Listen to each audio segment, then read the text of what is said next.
Very good morning, good afternoon, or a good evening, depending on where you have connected from, to everyone on this on this webinar.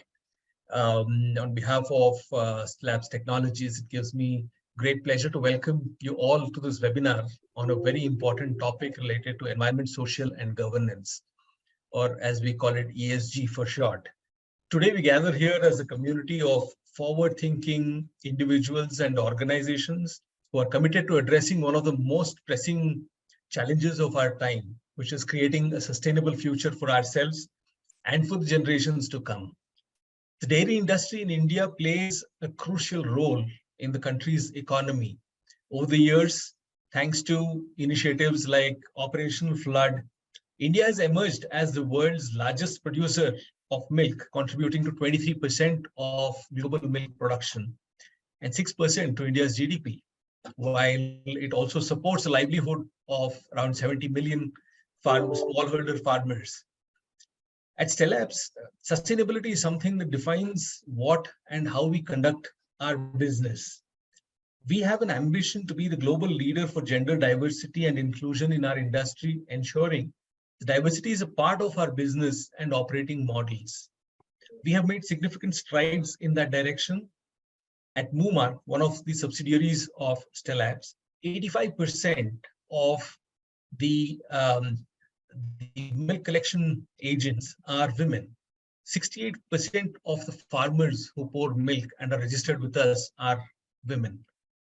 We make payments directly to the farmer's bank account, and owing to the high percentage of women farmers, it has enabled the women empowerment and given them the financial freedom in ways that they hadn't imagined earlier.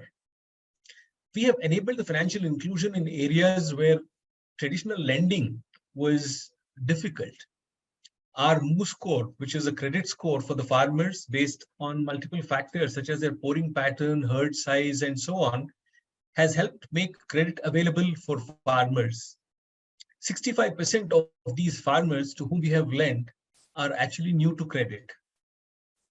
So they've, the loan that they got from us has been the first one, and therefore, this is how we've enabled the financial inclusion. And owing to these initiatives, we've seen that the farmers' income has more than doubled in the last 2 years. These are the farmers who've been associated with us and have been pouring milk to Moomark. On the environment front as well, there have been several benefits resulting from the deployment of our deep tech solutions, which we've been developing over the last 12 years.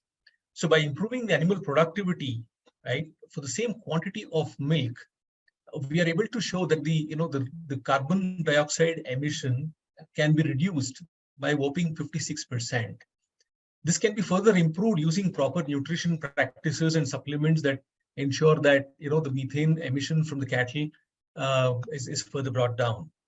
Our cold chain management solutions help efficient monitoring of the chilling process and thereby help in reducing diesel consumption by approximately 25%.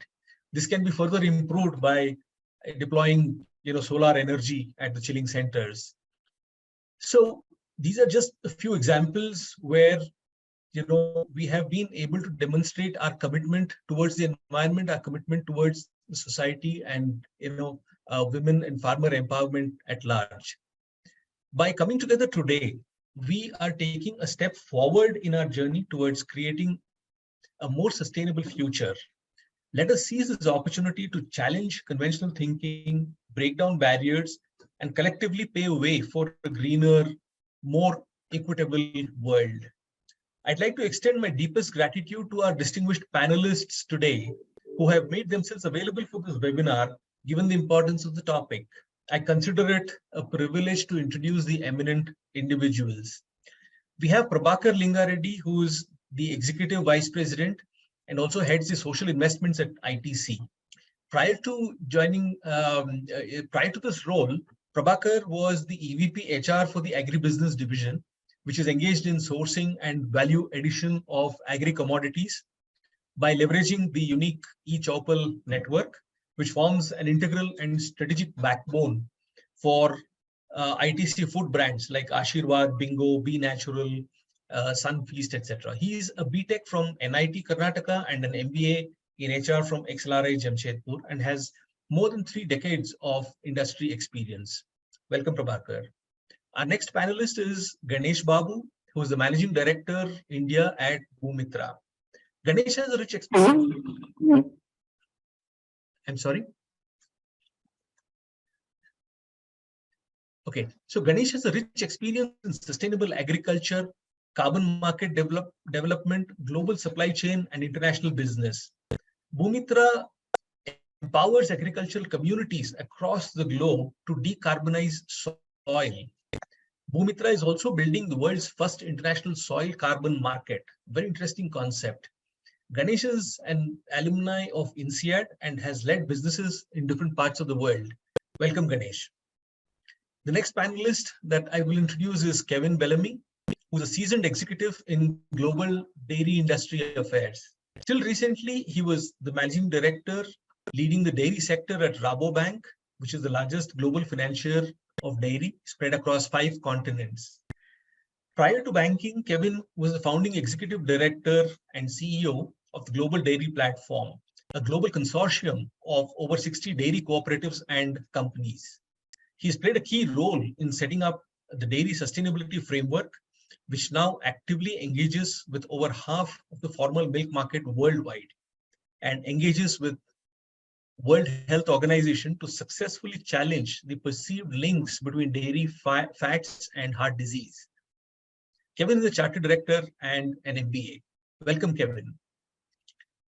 We are also to be joined by Swapna. Yeah, Swapna has joined us. Hi, Swapna. Swapna is a partner at Avana Cap Climate and Sustainability Fund, which leads investments into technology-led startups, catalyzing climate solution and sustainability. Prior to Avana, Swapna led the India investments at Qualcomm Ventures, which is the corporate venture arm of one of the largest global semiconductor technology major, Qualcomm, where she invested in various companies.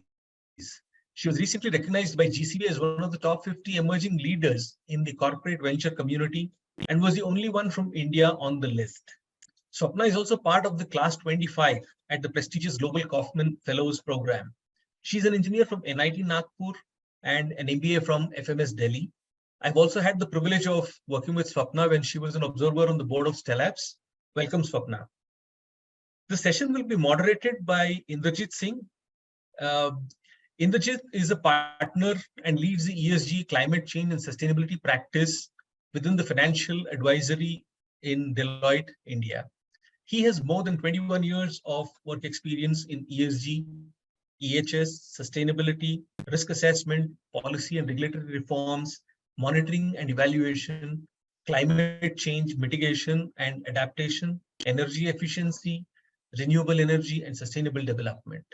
Indrajit was part of the G20 B20 task force on energy, climate, and resource efficiency. In his current role at Deloitte, he's associated with a range of advisory activities covering decarbonization, demand-side energy efficiency, supply chain optimization, product carbon footprint, and sustainable resource utilization. I now request Inder to take over the moderation of the session. Thank you, everyone, and I'm looking forward to a very interesting discussion and some outcomes from this webinar. Thank you. Thank you, Kirti. Welcome once again to all the participants, those who have joined us online for this particular discussion. What I would like to do is I would like to pick up threads from where Kirti left, because if I look at my own experience, it is predominantly working with corporates, with governments and certain regulatory agencies across different geographies.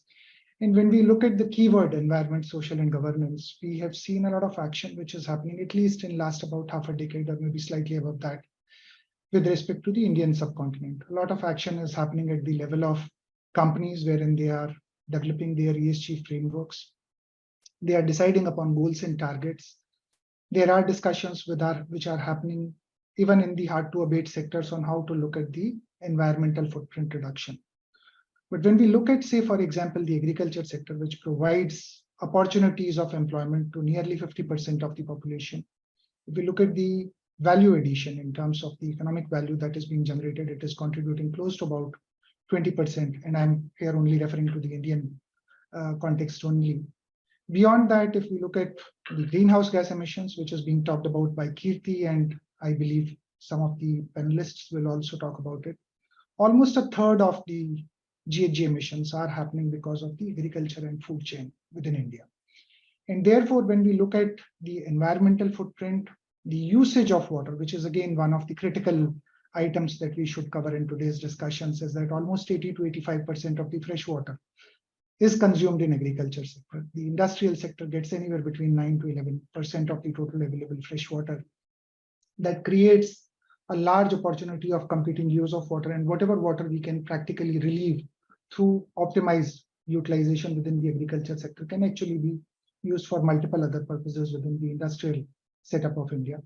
All these things are required to be covered as part of today's deliberations. And since we have Swapna with us, I believe we'll pick up one of the important aspects, which is access to finance. So when we look at any kind of paradigm shift, the kind of contribution with respect to the reduction in environmental footprint, with respect to, say, for example, the importance around diversity, equity, and inclusion. Needless to say that when we talk about agriculture sector, I believe the healthiest possible contribution of women is coming within the agriculture sector in terms of the overall presence, in terms of the overall value addition, be it financially or otherwise, is very much visible. It is recorded right from the time when India gained independence. So in today's context, when we are deliberating for next about 45 to 50 minutes across the four experts that I have the privilege to be, say, for example, contributing in today's discussions, we'll get to hear a lot about all these things and how, say, for example, the manufacturing sector is taking a larger view, which is more inside out, which is looking at from profit to purpose, from moving from shareholders to stakeholders, is something that we will be covering. So let me begin with inviting Prabhakar as our first speaker for the day. And I would like to understand from him, because he's been into FMCG sector for a larger period of his professional life. How do you look at the greenhouse gas emission reduction opportunities within agriculture sector? And what are your views in terms of, say, for example, if we look at India per se, whether it is the lower productivity within the cattle or livestock space, or whether we look at the small farm holdings among the Indian farmers, how these solutions can actually be implemented looking at the current challenges in India. Over to you, Prabhakar. Thanks, Inder. Thanks, Kirti, for the kind words, and pleasure, privilege to be here with all of you.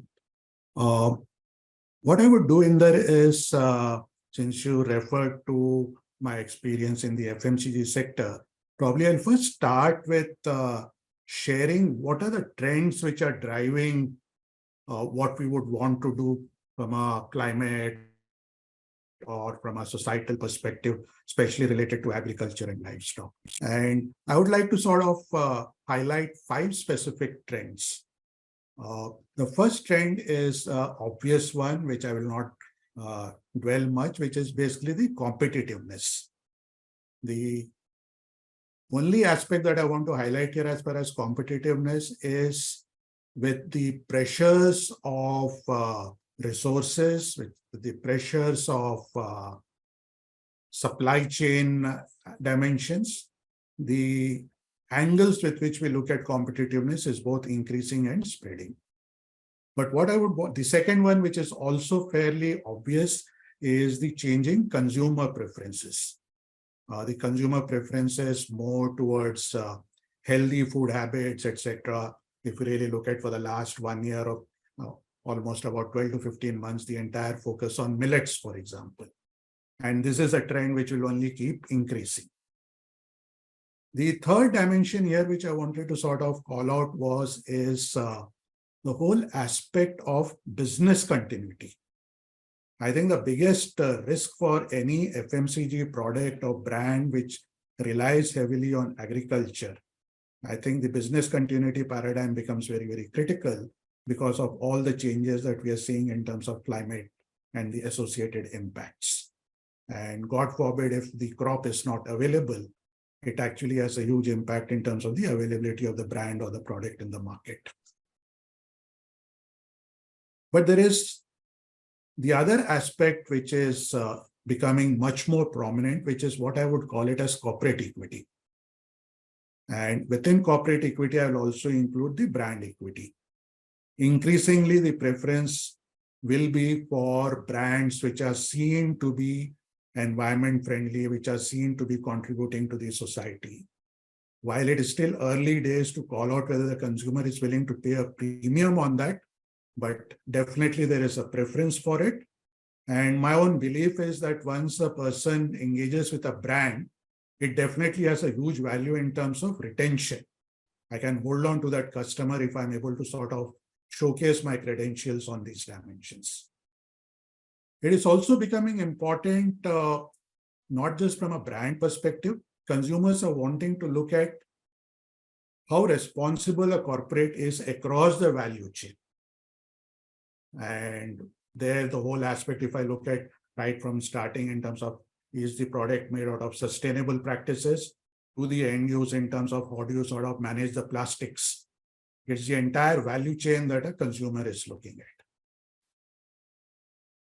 Also, what we need to see is when I talk of corporate equity, increasingly you sort of get analyzed by various rating agencies. It could be the financial rating agencies, whether it's the MSCI or the DJSI, or it could be even sector-specific accreditation. So when you look at food, there's the entire thing of ATNI, for example. They look at what are you doing in terms of nutrition, etc. So these are the dimensions which add to the corporate equity and brand equity. The last trend that I see is in terms of compliances. And every company, and especially large companies, are coming under increased scrutiny on the compliance front, driven by changes in BRSR and all the other reportings. It could be sustainability reportings. But there's also an increased scrutiny both from the media and the public space. It's not just legal authorities which are putting you under scrutiny. So when you look at all these 5 aspects, which is from a market perspective or a corporate perspective, now let me switch gears to say, so what does it mean for agriculture per se? And here I would like to highlight 3 specific dimensions per se. And this is where I would like to link it to the whole ESG framework. I think the first and foremost is, are your agri-value chains inclusive? And what I mean by inclusive here is, and this is especially relevant in an Indian context, am I reaching out to the smallest farmer? Because a large part of Indian agriculture is dependent on small and marginal farmers. So are my solutions actually catering and ensuring that they participate in this economic activity? Or are they getting excluded because of their small size? That's one dimension of inclusiveness. The second is, are they really participating in the entire value chain? And I'm emphasizing on the word participation, both from having a say in the different elements of the value chain. Or are they in the mercy of people who are intermediaries or middle people, and they sort of dictate the entire process? Very often, in an Indian context, the farmer only participates in the production part of the value chain and gets left out in rest of the steps. So how do we sort of ensure that there is participation? The third element of inclusivity really is access. And here I'm referring to equitable access to resources. And when I'm saying resources, it could be natural resources, it could be knowledge resources, or it could be even financial resources. So that's one element. The second element, when you're looking at it as an imperative for agriculture, how do we ensure that it is viable for the farmer? I think today one of the biggest challenges that we have is the farmer does not see it being very viable. And added to that is the whole complexity of how do I ensure that there is resilience in this activity. And the biggest impact of climate is on resilience. So can I make my systems and processes in a way that they ensure viability as also they ensure resilience? The last part on the farmer part is aspirations. I think very often we assume that a small farmer will not have aspirations.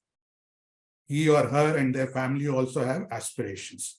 And there lies actually an opportunity for all of us. And what I mean by opportunities, when you look at a viability or resilience, you would typically tend to focus on the yields, the savings, and therefore the income of a farmer. But if I can do something to, for example, with other set of interventions, which reduces the spend on medicals, if I can provide access to education for children, which is not very, very costly. So if elements like that, which helps manage the cost and gives a larger share of the wallet for him for pursuing his aspirations. So this is the second bucket that I wanted to touch upon. The last, very quickly, therefore, what is ITC doing? And just to sort of give a perspective on this, so we have adopted what we call as our climate smart agriculture model and the climate smart village model. It's a very extensive activity. Right now, we are spread across about 23 lakh acres, and about close to about 7.5 lakh farmers are benefited by this set of interventions. Our learning has been is that when you're looking at something on climate smart, it has to be an integrated approach. And you have to keep the farmer in the center of things and look more from his or her perspective. Very quickly, to give you an overview of what I mean by integrated, it is really the entire value chain. And what we call as smart vectors of climate smart agriculture, which starts with basically how do I make the farmer input smart, which is basically looking at how can he use inputs in a very, very smart manner. How can I make the farmer nature smart in terms of being very sensitive to critical resources like soil, water, etc. The whole aspect of being energy smart, which is in terms of how do I reduce my energy consumption, which has got a direct GHG impression. Knowledge smart, market smart in terms of what is the right time to produce, sell, etc. And more importantly, institutional smart. I think one of the biggest need of the hour in an Indian context, given these small farmers, is how can I sort of increase their bargaining power? And the best way of increasing that bargaining power is to actually formation of collectives. And that is where we are working in terms of farmer producer organizations, close to about 1,000 plus, or looking at agribusiness centers, which can then actually go and negotiate with the banks for credits, etc. Or it could be even community-based institutions like water user groups, where they collectively decide on what should be the equitable basis of sharing water, for example. So the whole institutional framework, supplemented by linkages. I think one of our biggest learnings that we have found is the farmer needs to de-risk himself. So if there are schemes available, how do you get the farmer to first be aware of them? And then how do you sort of ensure that they can connect to all these linkages, whether it's PM Kisan or PM Kusum or soil health card, etc. And we focused on it very extensively for the last 1 year when we picked this up as an insight. And we have actually created about 9.5 lakh farmer linkages in the last 1 year. Now, this integrated model, coupled with the other interventions of whether it's watershed or biodiversity or livelihood in terms of livestock, etc., actually helps the farmer to sort of become more resilient and viable. And our presence in the whole value chain in terms of having brands which can leverage the value chain actually sort of helps in value addition that I think Kirti referred to in his opening remarks. Because at the end of the day, if you're not able to create value addition for the farmer, the economics do not become very, very positive. So I would probably leave in there at this point of time with this opening remarks. More than happy to sort of deep dive at this stage or at the later point of the discussion. More than happy to do that. No, very clear in terms of picking up inputs from your narrative. I believe you are very clearly earmarking democratization at all levels in terms of being inclusive. But one quick question that comes to my mind when you are talking about the linkages that you have created and the possible actions that can practically be carved out from the Article 6.2 of the Paris Agreement. which is going to be the new regime in terms of the authorization to the host countries to look at the carbon market opportunities. Do you see any possibility of developing carbon market opportunities with, say, for example, your interventions and your linkages with multiple farmer organizations? So is there anything which is currently in discussion or something which has been mobilized? I would like to understand. Yeah. So one, definitely in terms of the potential has got established in there.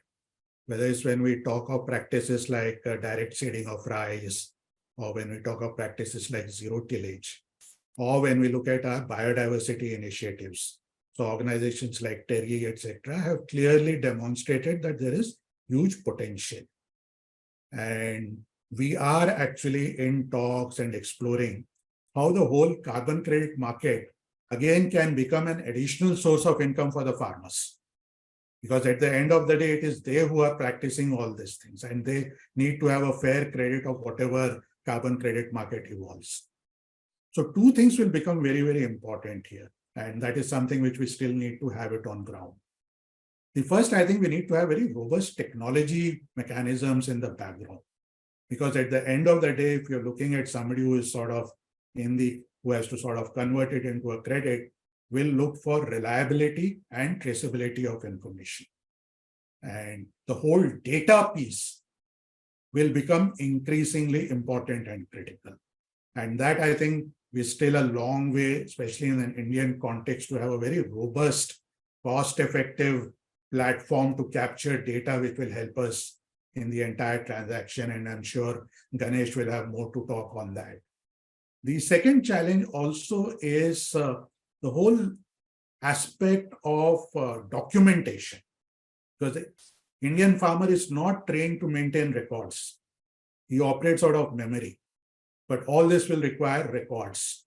Very simple. One of the biggest challenges that we sort of, when we engage on the ground, we find is the land is not in the name of the farmer. It's owned by somebody else. So how do we sort of look at and create mechanisms where the benefit actually goes to the farmer who is tilling and not necessarily to the landowner?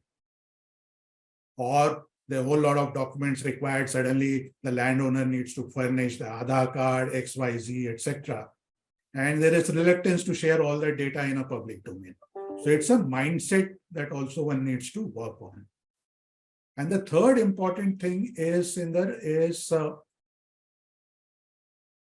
I personally feel there is still a lot of work that needs to be done to have a predictability of the market in terms of sustenance of the rates and prices. And we keep seeing that the filters keep changing from time to time. And how do we have something which is very, very transparent and which is sort of plays out over a longer period of time? Because it's not a one-year activity that we are looking at. We are looking at a longer time period. So how is it we sort of have something which is transparent and can be sustained? And of course, the last one is, I think the policy framework also needs to have some clarity, because there is some talk that you cannot really trade it in the international market unless first we meet our national commitments, for example. Absolutely. So put those post restrictions at a later stage and then become a challenge for a business model or a social model that one would be looking to create. True. Very true, Prabhakar. Let me now go on to Ganesh Babu. Thank you for joining, Ganesh. I would like to understand, and maybe even the audience, those who have joined today, would like to understand the kind of path-breaking work that Bhumitra is doing, essentially around, say, for example, the soil carbon content, which can be monitored remotely. So let me just give the podium to you, and if you can just offer us some insights into the work that you are doing. Thank you so much, Indrajit, and Starabs and Inca for giving us this opportunity. Firstly, let me split this into three things. First, let me give you a brief about the origin story, how Bhumitra started. That will give us insights about how did we progressively move to soil carbon. Then we talk about India as a market, carbon market. What did we do? What did we achieve? And then we'll talk more about what is the future lying ahead of us. right? So our CEO, he's 26 years old today, but when he was in his late teens, he was traveling towards through a village in Karnataka. So he saw a position there, and he wanted to understand what was that. So then he learned that it was a farmer's suicide. So that is the first step for him to see what is the reason for it. So after a lot of deliberation with them, they found out that it was because of the drought that in those years that caused the farmer to take this extreme step, right? So this had a big impact in him. So during his Caltech days, he's a double grad from Caltech and MTech PhD from Stanford. So during his Caltech days, he had the opportunity to work at NASA's Jet Propulsion Lab. That is where he learned a lot of things about remote sensing, how can we use satellites. So that is when he started a company called Conserve Water Technologies, wherein he was giving a lot of farm level insights on soil moisture and hyperlocal weather and these kind of stuff, right? So when he started this, he had about 2 million acres in his platform at that point of time, very early stage itself.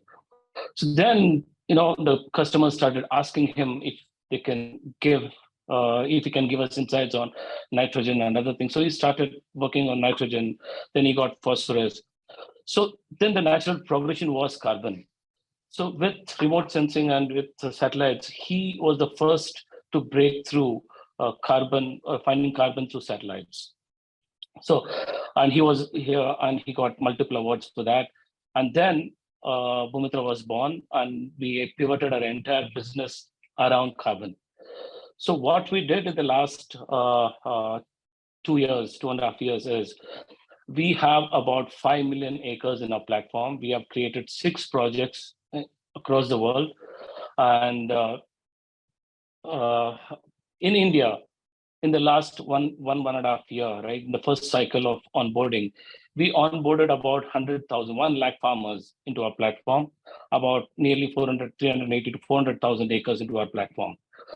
So our minimum size is 0.5 acres. So, we even have about 10 to 15 acre plot, but we even targeted the smallholder farmers across India, right? So this is where we started. And this is the origin story. Now, when I talk about India and the carbon markets, we had a lot of challenges as we onboarded the farmers. As Mr. Prabhakar rightly said, it's not easy to go and take documents from the farmers. For example, be it as ID proof, be it as land record. How do you prove that it is land record? Because the standard body wants to ensure that we are paying the right farmer and for the right land, right? So these are the challenges that we faced in India, and we did successfully onboard 100,000 farmers. As we speak today, we have about 1 million tons sequestered to these 380,000 acres. And by end of this year, we are looking at monetizing these farmers approximately, right? So this is where we stand in India. And if I talk about what next, so this carbon finance is the start of our ecosystem. So the ecosystem that we are going to build right now is going to be much bigger. We are going to create a blue ocean. We want everybody in the ecosystem to be part of this ecosystem, be it a crop finance guy, be it a microfinancing guy, person, be it agri inputs. Our farmers are empowered to buy all these things from our marketplace, from our ecosystem, right? So that's how we are building this ecosystem as we go forward. We also have created a complete farm management kind of thing, which will be rolled out in the next few months. Right now, our farmers, 100,000 farmers, have access to Actic Stack, where they can see nitrogen, phosphorus, potassium content of their farms right now, and they're able to do our partners are able to convert this into agri advisory and help these farmers, right? So these are the things that we have done. As we go in the next 1 to 2 months, we are rolling out a package of practice with AI, wherein, for example, based on the package of practice, if the farmer is to fertigate, say, on the 20th of this month, and there is a rain on the 19th. So our AI will predict and will give these farmers indications that don't fertigate on 20th, that it's going to rain. So these kind of insights will automatically come as we go forward. And as Mr. Prabhakar rightly said, one of the biggest challenges facing the carbon markets is data. I would rather call it MRV. So measure, report, and verify. This is the biggest challenge in the carbon industry right now, as you see. That is a solution we are trying to solve. We are able to look at every farms, across the world, every 7 days on their nutrients, every day on their soil moisture. We know exactly what is happening in the farm. We can give all these insights across the supply chain, across, be it the customers who wants to buy carbon credits, they exactly know what is happening. Be it farmers on the supply chain on the end, he knows exactly what is happening in his farm. So we are trying to solve the entire MRV problem that is currently looming the carbon industry. I'll stop it here. If there are any questions, I will take it from you on, or we can deep dive later. This is very interesting, Ganesh. As a follow-on question, because I understand that you're talking about 1 million tons of carbon being sequestered as on date. Is there any plan? Because my understanding is that the volume that you are talking about currently would be from the voluntary markets perspective. It would not be a compliance market instrument. Are you looking at any actions basis, say, for example, the activities which will be planned or which will be carried out within India, being the host country under the Paris Agreement? So it will become a compliance market instrument. It can actually help out deriving larger value from the same commodity or from the same actions. That's number one. Number two, are you looking at something which can be looked at from the point of view of being a program of activities or similar kind of possibility, wherein from the first initiative, you have, say, for example, a particular volume that you are able to derive out of it? Is there a possibility to append or carry out multiple activities using the same program of activities? And what is the possibility wherein, say, for example, if someone wants to join your initiative, is there a possibility, or you just approach a particular area in a clustered approach? So is there any insight on that? What are the future actions that you are looking at? Thank you, Indrajit. Great questions. The first part, let me explain. Being in a compliance market or a voluntary market, right? It's a much broader topic that we need to discuss on this. First thing is, if it is a voluntary market, the prices, right, by 2030, it's expected to go to $100 per credit, right? Now, will the compliance market give that kind of prices, right? See, this is directly impacting the farmer. Will the government put the soil or agriculture into the compliance market is a much bigger question and much bigger thing that the government needs to decide. As of now, the government has indirectly said that they will not include soil as part of the compliance market, right? Because again, it's a state subject, agriculture is a state subject, and it's not easy to bring everybody together to get these decisions, right? That's number one. Number two, the second question you asked is, how are we going to do? See, we are a crop agnostic company and a practice agnostic technology, right? We measure actual increases in soil carbon, irrespective of the crop and irrespective of the practice, right? So that is why our technology is far higher, and we'll be able to quantify the exact increases of a farmer. If there is a decrease, we say it's a decrease, right? And if there is an increase, we say it's an actual increase. Yes, the two important things that comes as part of this carbon market is additionality and permanence. If these two things are taken care of, I think we have a great future in this carbon market. Lovely. No, this is very informative, and maybe offline, once we are through with this particular discussion, I would also like to get in touch with you one of these days.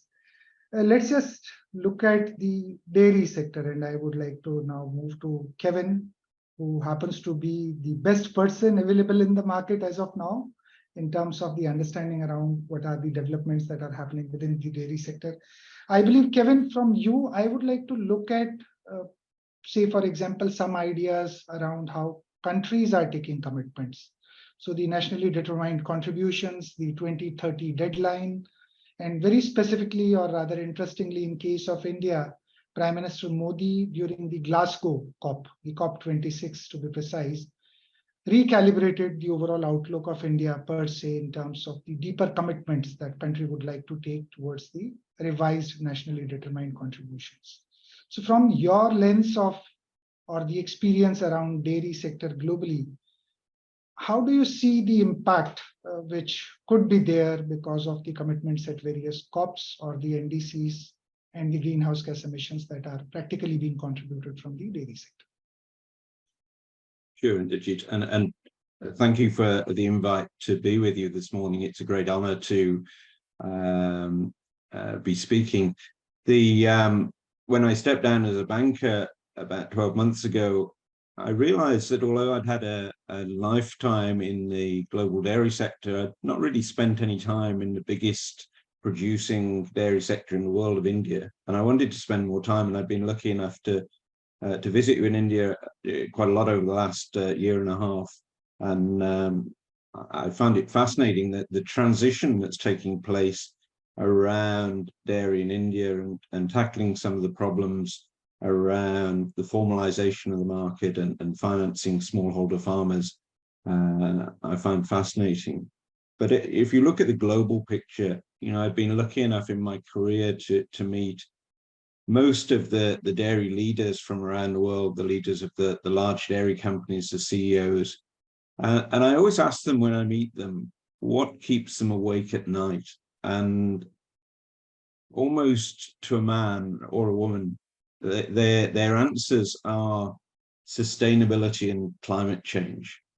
And I think from a global perspective, the pressure is coming from two angles at them. One is undoubtedly by governments who are influenced by agreements that they're making at the bodies like the IPCC, at the Intergovernmental Panel on Climate Change at the UN, and then adopting policies in national markets which tackle climate change. And the other is increasingly from the public.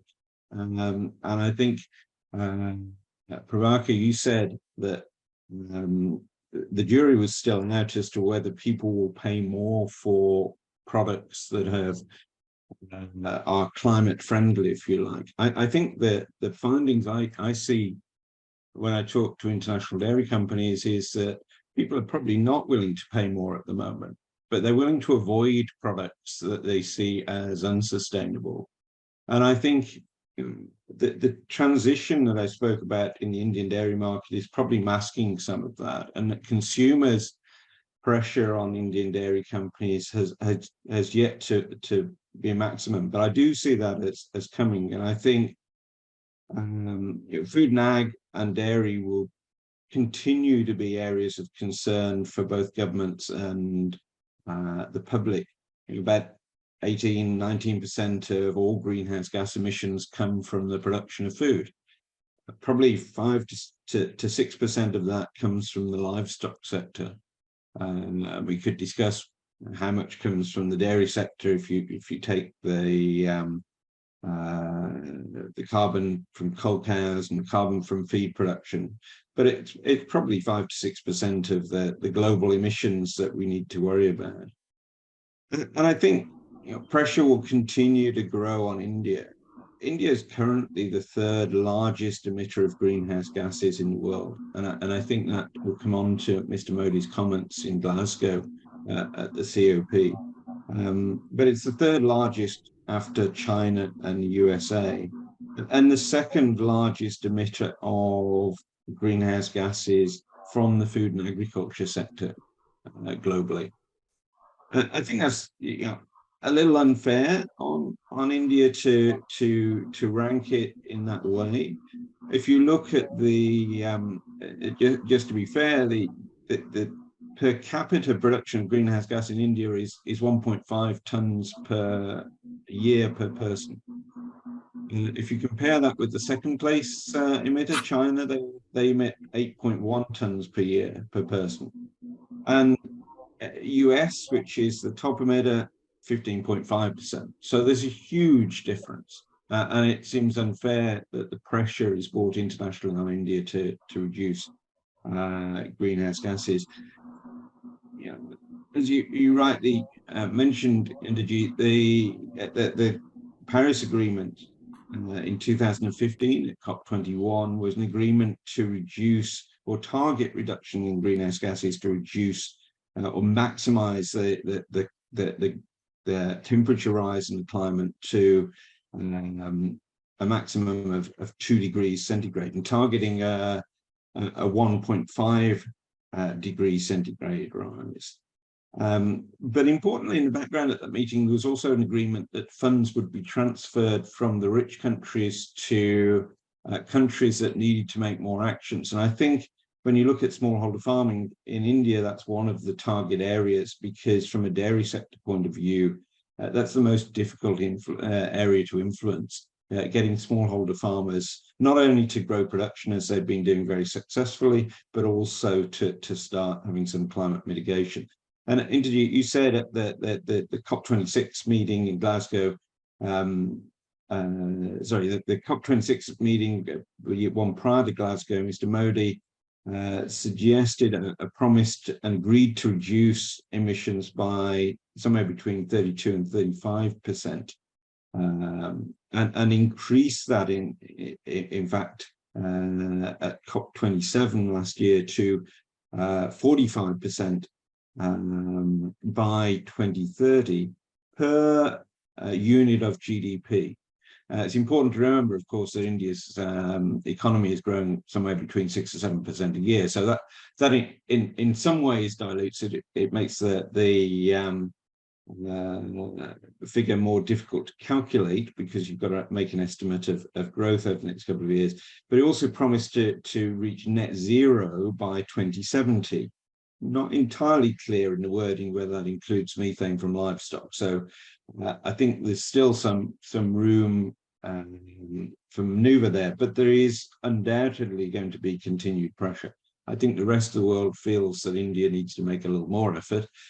India is making huge effort on things like use of fossil fuels at the moment. I think those will be recognised, and then the pressure will increasingly mount on the dairy sector. The question of how you pay for it, of course. The world's rich countries have failed to step up. Back in COP15 in Copenhagen, COP16 in Cancun in Mexico, there was a promise to for the rich countries to donate 100 billion a year by 2020 to facilitate this change. They failed to do that. That money hasn't materialized. So as a promise last year in Mexico, in Egypt, to move towards providing $4 to $6 trillion a year for global adaptation in countries that are unable to afford that. I think totally there was a total of 230 million commitments out of that. And the OECD last year did a piece of research and said, well, international funding and grants and support by rich countries for countries that are transitioning was about 803 billion last year. That sounds really impressive, but when you look at the support for fossil fuel activities, that comes to 892 billion. And I think about 1.8 billion, 1.8 trillion was spent on things that could be considered climate unfriendly. There's I think that's just government activity, and I think that says to me that you can't really rely on government activity that's going to solve this problem. And I think the commercial sector, the commercial banking sector, and we'll probably hear more about that in a minute, is really focused, not least because they're increasingly getting judged on their sustainability footprint, but increasingly focused on providing green finance options and sustainability options and making finance cheaper for transition. And I think particularly in India, that's the route to go, because Indian dairy offers as it develops, as it transitions over the next couple of years, some real good returns. And I think doing the right thing, getting climate and sustainability stuff in place offers a way to enhance commercial benefits. I think the bad thing from a green finance point of view is banks are getting judged on their green footprint, their sustainability footprint. And I think the worry is that will lead them to avoid financing the dairy sector. So the dairy sector might in some way be seen bad. I think as Ganesh has already told us, that one of the routes forward is the voluntary carbon sector. I think my comment about that around the rest of the world is everyone is at the same stage.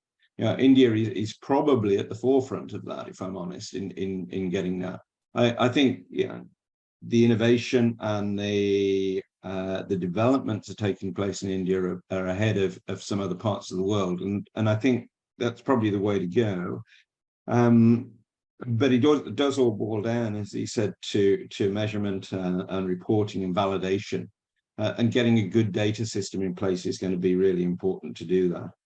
I think going back to those international CEOs that I started off by talking about, the other thing I'd say is I think their focus is on places like India and East Africa. If you look at the carbon footprint of a litre of milk in Europe or the US, it's about 1.2 kilograms of carbon produced per litre of milk.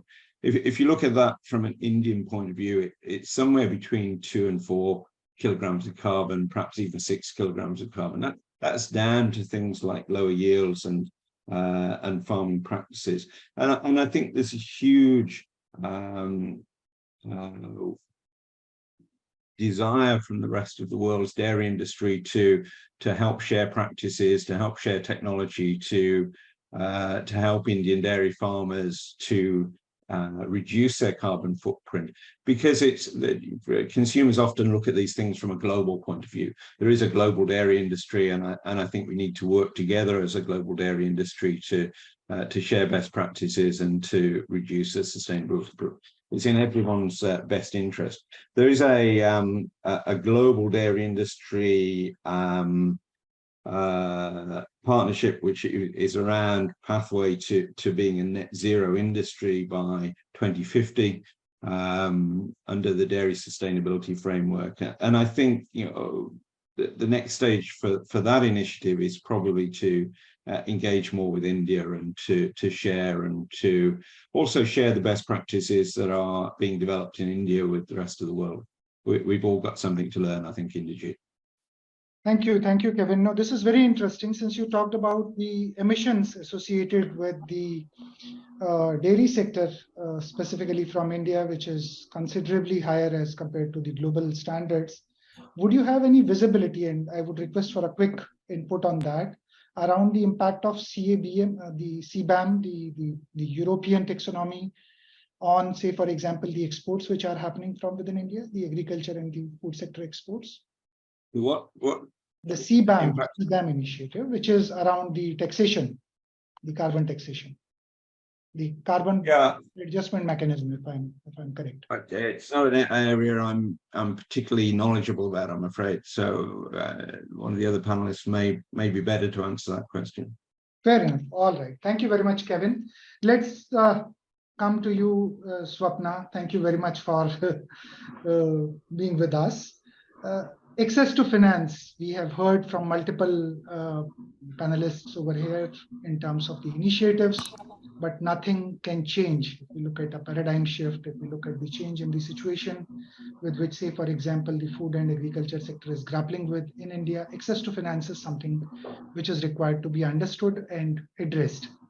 So maybe I leave it on to you in terms of providing us with your insight as to how, say, for example, Havana or maybe other NBFC, then the banking and financial sector, how they are looking at this opportunity, the agriculture sector opportunity, and how you are identifying and working towards improvement of the health of the sector. Thank you, Inder, for the question, and thank you, Kirti, for having me here. Goes back to old days. So before we get to Avana, I have been always a technology investor, and the idea is how could technology be used to create large scale disruption and leapfrog movements in a country like ours. And we have seen India leapfrog, say, twice or thrice over in last 10-20 years, be it the digital India or Bharat movement, where we had 800 million plus people on phones, or be it the economy, which was absolutely cash, never went to credit card and suddenly was cashless, right? So there have been enough digital moments. But if we think about next 20-30 years, what are the large scale innovations or disruptions which possibly could happen, which every large corporate could be thinking about, which every consumer is thinking about, or which regulator and policy are doing key movements around? And that happens to be climate and sustainability. It should not be 2070, could be 2050, 2060. The clock is ticking, so should be faster and sooner. But we will get there. And while we get there, the idea is that I have worked for one large corporate, Prabhakar, you work for one, and then you work for one. And we have seen how large corporates, while would love to be part of innovation, generally tend to be slow. And hence, a lot of innovation does come from the startup ecosystem.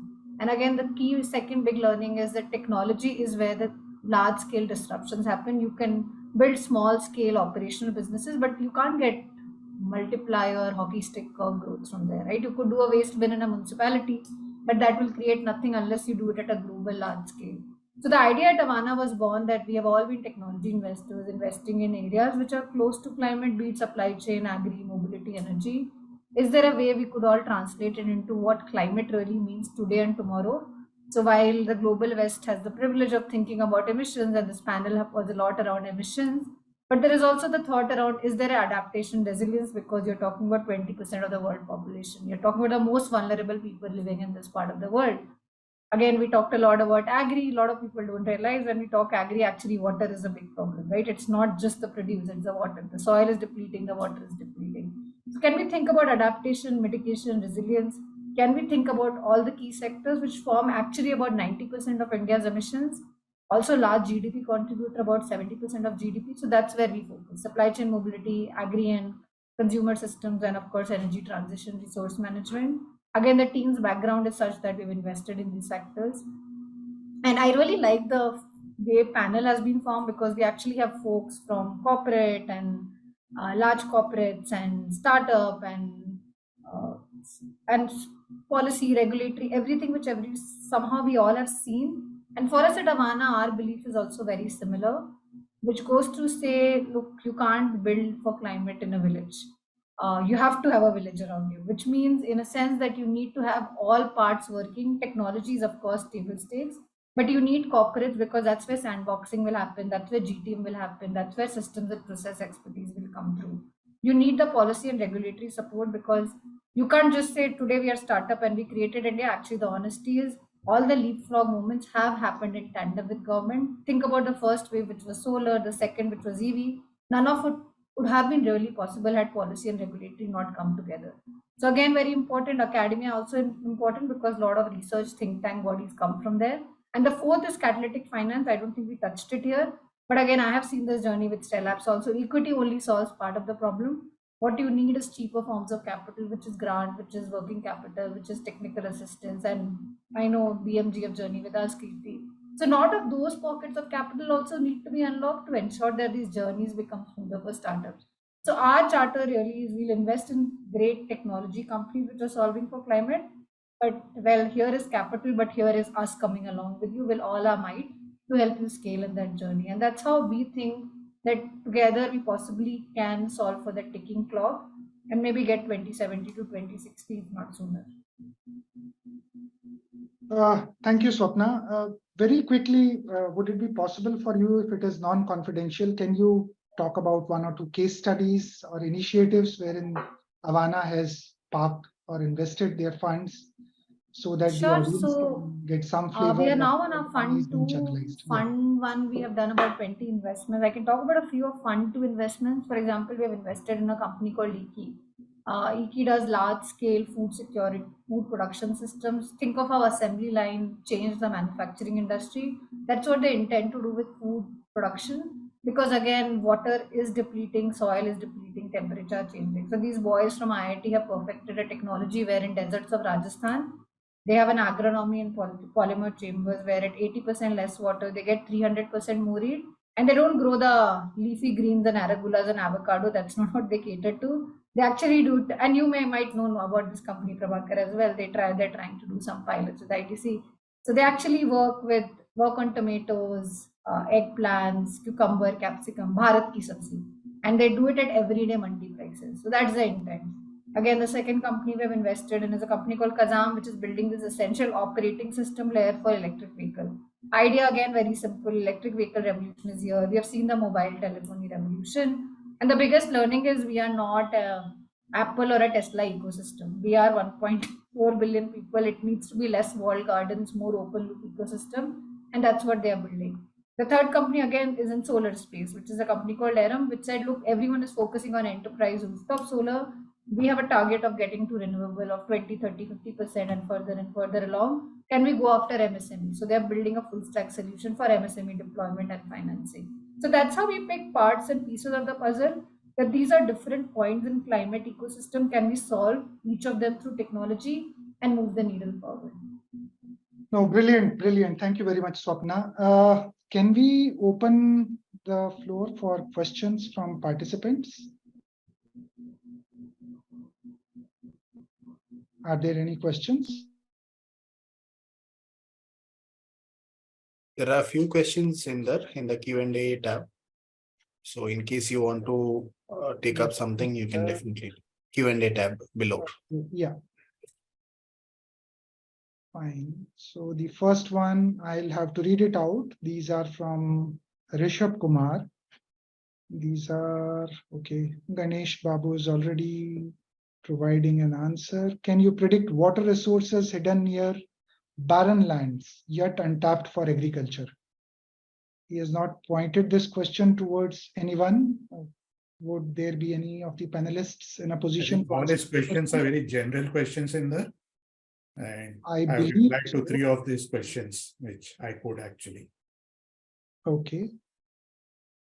All right. So can I take up one question which was coming to my mind basis the work that we are doing with governments? When we talk about agroclimatic zones, I believe the work was carried out almost 6.5 decades back. It was important for India to look at division in agroclimatic zones back then because we were net importers of food grain and the sustenance around availability of food in India.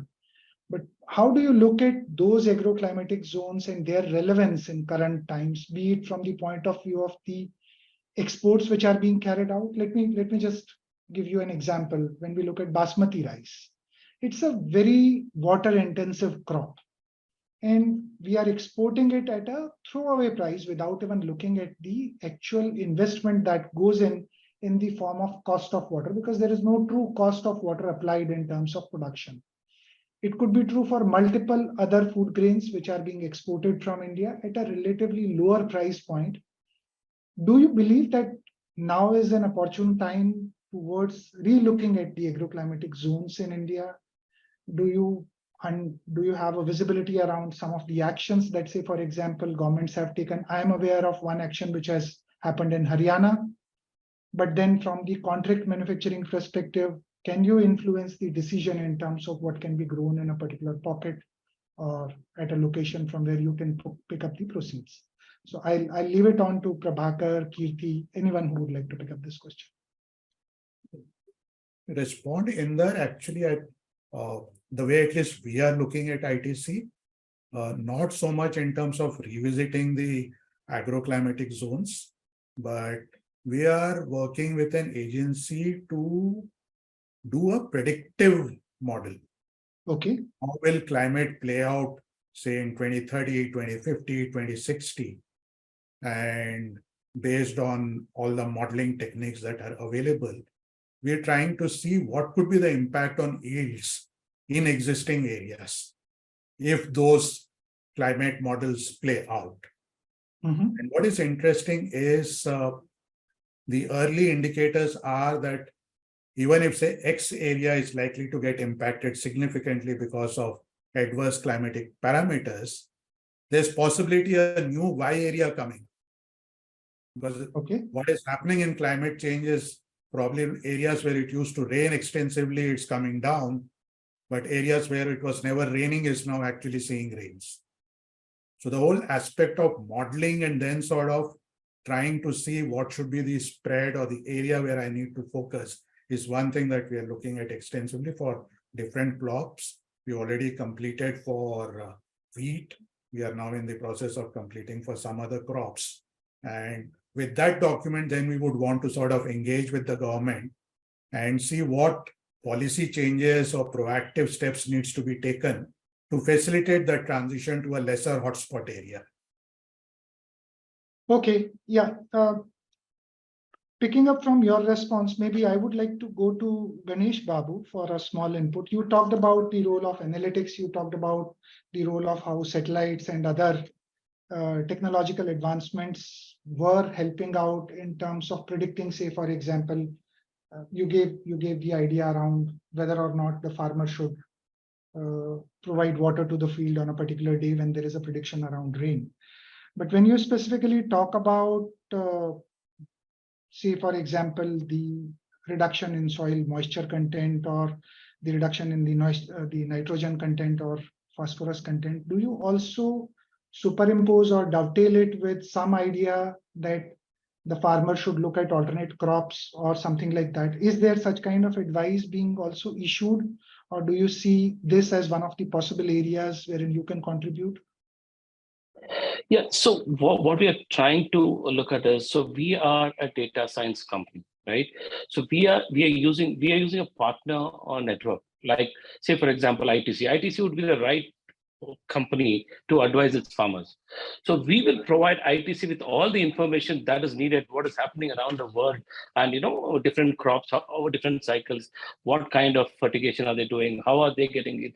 We are going to give all this information, will be available to all our partners, right? So they can give the advisory to the farmers. That's how we are building our models. Okay, lovely. Kevin, I believe there is a question for you from Sunny Rawat, who is affiliated with Tata Trust. And he's saying how you look at dairy, as we have overgrowing population of kettles. We are number one in terms of the overall kettle population and obviously the dairy produced. How do you look at it from ESG perspective? And that is what he would like to understand from you. If you can also see this question in the chat box. It is not there in Q&A, but it is in the chat box. Okay. I think number one imperative, we have to link sustainability to the ability to feed the population. We can't solve those two problems independently. So I'd always look at how you can feed the population most efficiently from an ESG point of view, because I think if you look at it the other way around, then you can certainly reduce greenhouse gas population production, but you would end up with problems of not being able to feed the population. So I think India's dairy industry has been very successful at continuing to grow and to formalize as more people are moving to cities and urbanization is taking place and population growth takes place. I think some of that growth has perhaps been hidden by the difficulty in measuring production prior to the formalization. But it's undoubtedly that India has been able to feed itself from a dairy point of view and has been more or less self-sufficient for the last